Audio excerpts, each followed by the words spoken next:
Viewers দেখেন কত সহজেই কিন্তু তালের নাড়ু বা আচারটা বানিয়ে নিলাম। আসসালামু আলাইকুম ভিউয়ার্স, মজাদার এবং সুস্বাদু তাল দিয়ে একটা রেসিপি করে দেখিয়ে দেবো। সেটা হচ্ছে তালের আচার।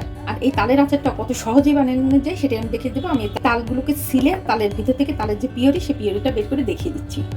দেখেন পিওরিটা কতটা সুন্দর হয়েছে। আমি এখন তালের এই পিওরিটাকে জাল দিব পানি দিয়ে, জাল দিয়ে আমি পরিষ্কার একটা ন্যাকড়ায় এই তালের এই পিওরিটাকে একদম সেঁকে নেবো। সেঁকে নিলে কি হবে, এর ভিতরে যে পানিটা থাকবে সেই পানিটা আস্তে আস্তে করে বের হয়ে যাবে। বের হয়ে যায় একদম ফ্রেশ যে তালটা থাকবে, সেই তালটা দিয়ে আমি তালের আচারটা করে দেখিয়ে দিব।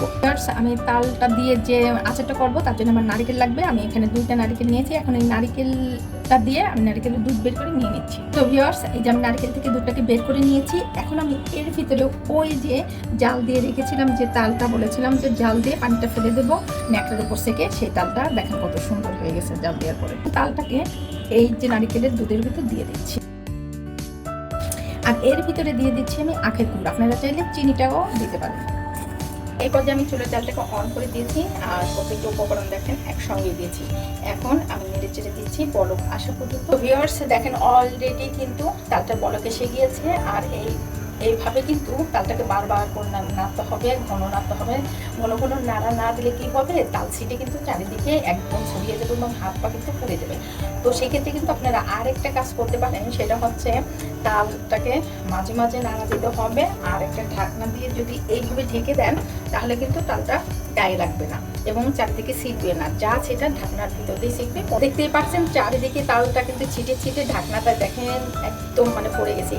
এই পর্যায়ে আপনি জালটাকে একটু কমিয়ে দিবেন বা বন্ধ করে দিবেন। দেওয়ার পরে আপনি ঢাকনাটাকে জাস্ট এভাবে তুলবেন। ভেজে তোলার পরে দেখেন ঢাকনা কত তাল। তারপরে আপনি একটা স্পেশালা দিয়ে আপনি সুন্দর করে এইভাবে ঢাকনা থেকে বের করে দিবেন। ঢাকনাটা কিন্তু অবশ্যই ক্লিন থাকতে হবে। দেখেন ঢাকনা কিন্তু কোনো তাল নেই।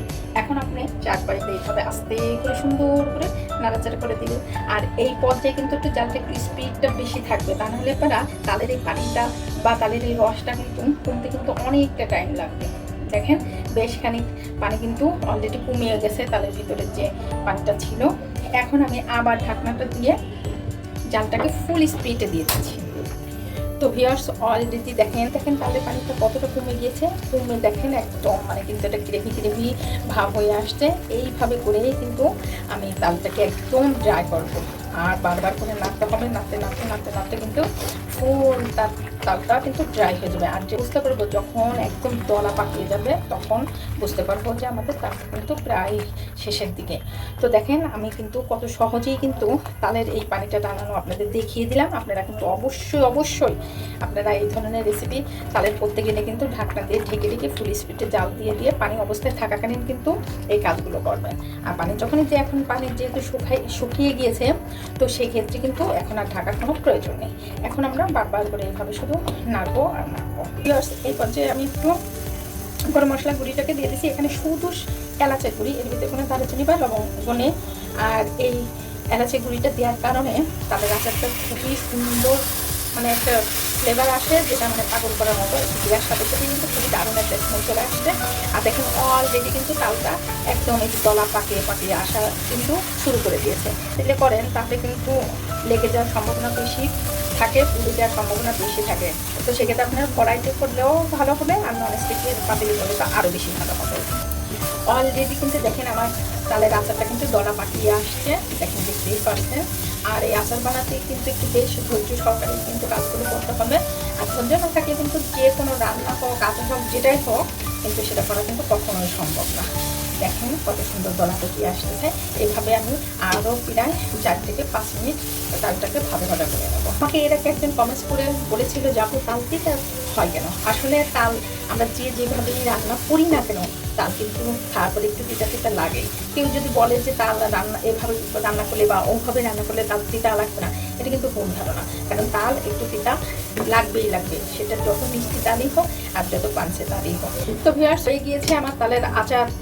আমি এখন এই শেপটা কতটা সুন্দর করে দেওয়া যায় সেটাই আমি দেখিয়ে দিচ্ছি। আমি একটু ঠান্ডা করে নেব, খুব বেশি ঠান্ডা করা যাবে না, কিন্তু একটু ঠান্ডাটা কম হলে তখন শেপ দিয়ে নেবো। নাহলে পরে দেখা যাবে বেশি ঠান্ডা হয়ে গেলে তখন আর শেপ দেওয়া যাবে না। তো আমি এখন ঠান্ডা করার জন্য আচারটাকে চুলা থেকে নামিয়ে নিচ্ছি। তো ভিউয়ার্স, আমার তালের আচারটা ঠান্ডা হয়ে গেছে, এখন আমি বানিয়ে দেখিয়ে দিচ্ছি। আর সবসময় একটা কথা মনে রাখবেন যে যখন তালের আচারটা হয়ে যায় তখন কিন্তু যে চারিদিকে কিন্তু নারকেল দেওয়ার কারণে যে নারকেলের যে তেলটা কিন্তু উঠে যায়। দেখেন, দেখাই যাচ্ছে যে আপনি ছোট বড় যে ধরনের শেপ দিতে চান তাতে কোনো সমস্যা নেই, জাস্ট শেপটা আসবে নাড়ুর মতো। আমরা নাড়ু যেমন করে শেপ দিই সেম সেইভাবে শেপটা হবে। এটাকে আপনি তালের নাড়ুও বলতে পারেন, তাতে কোনো সমস্যা নেই। এভাবে করে আমি তালের আচারগুলো বা নাড়ুগুলোকে বানিয়ে নিচ্ছি। এটা দেখিয়ে দিচ্ছি কত নারকেলের তেলটা কিন্তু দেখেন হাত ভরে মেখে গেছে। এইভাবে করে আমি বাকি নাড়ুগুলো বা আচারগুলো বানিয়ে দেখিয়ে দিচ্ছি। ভিউয়ার্স, দেখেন কত সহজেই কিন্তু তালের নাড়ু বা আচারটা বানিয়ে নিলাম। আপনারা বাসায় একবার এইভাবে ট্রাই করেন, যেহেতু এখন প্রচুর পরিমাণে তাল পাওয়া যায় আর তালের সিজন খুব সীমিত টাইমের জন্য থাকে। তা আশা করি একবার ট্রাই করেন জীবনে, দেখেন এই স্বাদ, গন্ধ আর মজাটা কত। তো আপনারা যদি আমার চ্যানেলটা এখনও সাবস্ক্রাইব করে না থাকেন তাহলে অবশ্যই চ্যানেলটা সাবস্ক্রাইব করে পাশে থাকবেন। ফেসবুক থেকে দেখে থাকলে একটা লাইক এবং ফলো দিয়ে রাখবেন। তাই পর্যন্ত সবাই ভালো থাকবেন, সুন্দর থাকবেন। আল্লাহ হাফেজ।